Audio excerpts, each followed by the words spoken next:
Salam sejahtera Bapak Ibu yang terkasih dalam nama Tuhan Yesus. Mari kita persiapkan diri kita Bapak Ibu dan saudara-saudari untuk mendengarkan firman Tuhan yang akan memperlengkapi kita di dalam kehidupan kita setiap harinya. Mari kita bernyanyi untuk memuliakan nama Tuhan.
Kasih karunia dan damai sejahtera dari Allah Bapa dan dari Tuhan Yesus Kristus menyertai kami.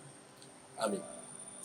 Firman Tuhan bagi kita Bapak Ibu dan saudara-saudari hari ini tertulis dalam Ibrani 13 ayat 15. Sebab itu, marilah kita oleh Dia senantiasa mempersembahkan korban syukur kepada Allah, yaitu ucapan bibir yang memuliakan namanya. Demikian pembacaan firman Tuhan.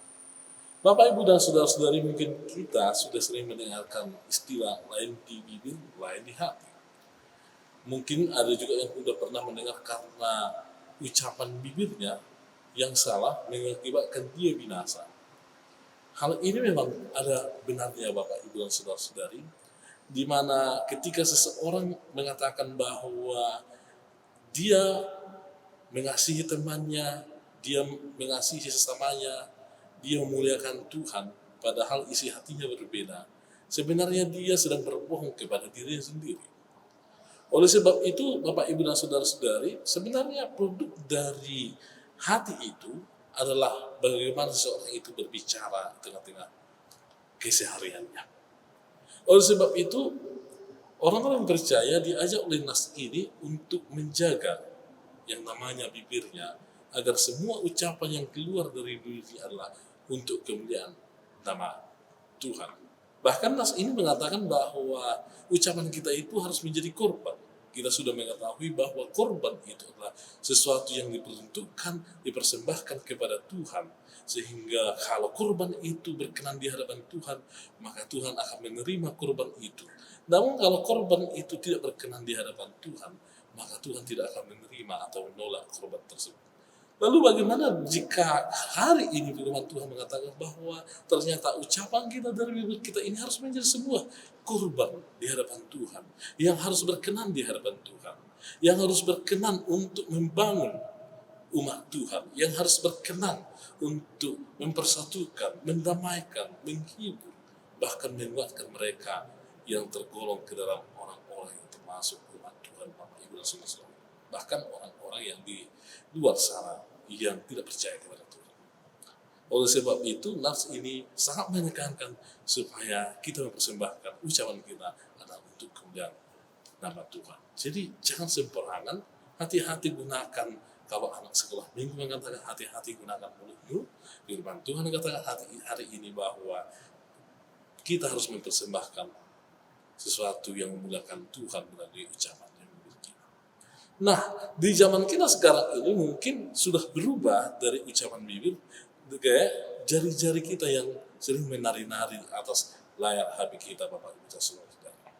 Sudah banyak sekali orang-orang yang ketika dia sebelumnya memiliki kejayaan, tetapi karena ada orang yang memfitnah dia, karena di medsos ada seseorang yang menggunakan kata-kata yang tidak baik atau berita hoax, maka orang tersebut segera kehilangan kejayaannya, Bapak Ibu dan Saudara. Atau di medsos orang sering sekali membuli atau mengata-ngatai orang yang memiliki kesalahan atau kelemahan. Nah, Bapak Ibu dan Saudara-saudari, siapa sih yang tidak memiliki kesalahan di tengah-tengah kehidupan? Bukankah seseorang yang memiliki kesalahan itu, dia diharapkan nanti akan bisa mempelajari kehidupannya, mempelajari jalan hidupnya, melalui dia tidak akan jatuh ke dalam kesalahan yang sama lagi.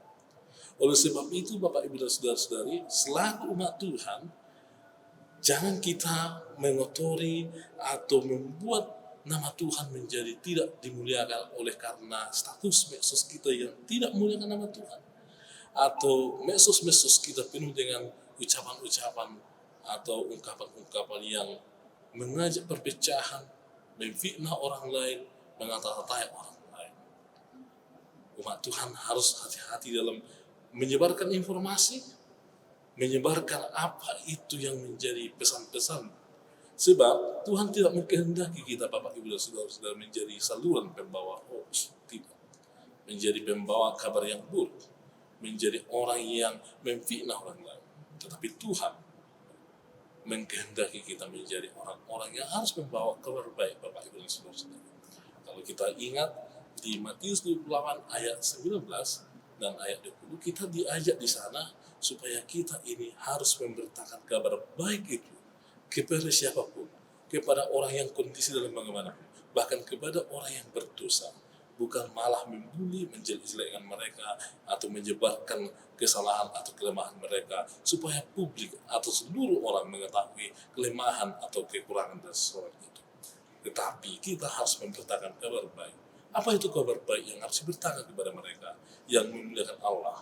Yaitu bisa saja kabar tentang perdamaian, bisa saja pengajaran, bisa saja tentang bagaimana memberikan inspirasi atau pengertian-pengertian kepada orang-orang yang melakukan kesalahan, supaya mereka meninggalkan kesalahan dan dosa-dosa mereka, dan mereka kembali ke apa itu yang disebut dengan jalan Tuhan. Oleh sebab itu, Bapak Ibu dan Saudara-saudari, mari hati-hati menggunakan bibir kita gunakan itu untuk kemuliaan nama Tuhan, dan mari kita gunakan juga jari-jari kita yang menari-nari di atas handphone kita adalah untuk memberitakan kabar baik untuk kemuliaan nama Tuhan. Amin. Kami bersyukur ya Tuhan atas berkat-Mu dalam hidup kami, karena Tuhan senantiasa menyertai kami, bahkan hingga saat ini. Kiranya Tuhanlah yang memberkati umat Tuhan, yang melakukan perayaan-perayaan besar di bulan ini ya Tuhan, untuk menyongsong hari perayaan kelahiran Tuhan Yesus. Dan Tuhan juga yang memberkati setiap keluarga jemaat-Mu ya Tuhan, dimanapun mereka berada. Lindungilah ya Tuhan, berikanlah sukacita ya Tuhan, sehingga mereka bersukacita untuk menjalani kehidupan mereka ya Tuhan. Di bulan-bulan ini ya Tuhan, ada sebagian besar jemaat-Mu ya Tuhan yang akan melakukan mudik, kembali ke kampung halaman, atau pergi ke tempat-tempat tertentu. Tuhanlah yang melindungi mereka, yang memberkati perjalanan mereka, yang memberkati bagaimana proses mereka menikmati suasana di kampung halaman atau di tempat di mana mereka berada saat ini ya Tuhan, sehingga mereka semakin bersukacita dan memuliakan nama Tuhan. Dan ya Tuhan, kami mendoakan jemaat Tuhan yang dalam kondisi lemah akibat penyakit, akibat situasi hidup yang terhimpit, dan juga akibat dari penderitaan yang dialami oleh umat Tuhan. Tuhanlah yang menguatkan, yang memberikan kesabaran bagi mereka, yang memberikan hikmat bagi umatmu yang mengalami hal-hal yang tersulit dalam hidupnya, agar mereka ya Tuhan dikuatkan Tuhan dan beroleh kekuatan yang daripada Tuhan. Dan Tuhanlah yang mengarahkan para pemimpin di tengah-tengah bangsa kami ini untuk sekiranya ya Tuhan ada persoalan-persoalan yang dihadapi oleh umat Tuhan, oleh bangsa dan negara kami, agar mereka ya Tuhan begitu cepat dan tangkas untuk menghadapi dan menyelesaikan persoalan-persoalan itu. Oleh sebab itu dari Tuhanlah hikmat bagi para pemimpin kami, dari Tuhanlah kekuatan, dan dari Tuhanlah kesehatan bagi mereka. Ya Tuhan, kami serahkan tubuh, jiwa, dan roh kami hanya ke dalam tangan Tuhan. Ampuni kami atas segala dosa dan kesalahan kami, sehingga kami layak di hadapan Tuhan. Hanya dalam Kristus Yesus kami berdoa dan mengucap syukur kepada-Mu. Amin. Anugerah dari Tuhan Yesus Kristus, kasih setia dari Allah Bapa, dan persekutuan dari Roh Kudus menyertai kamu sekalian. Amin.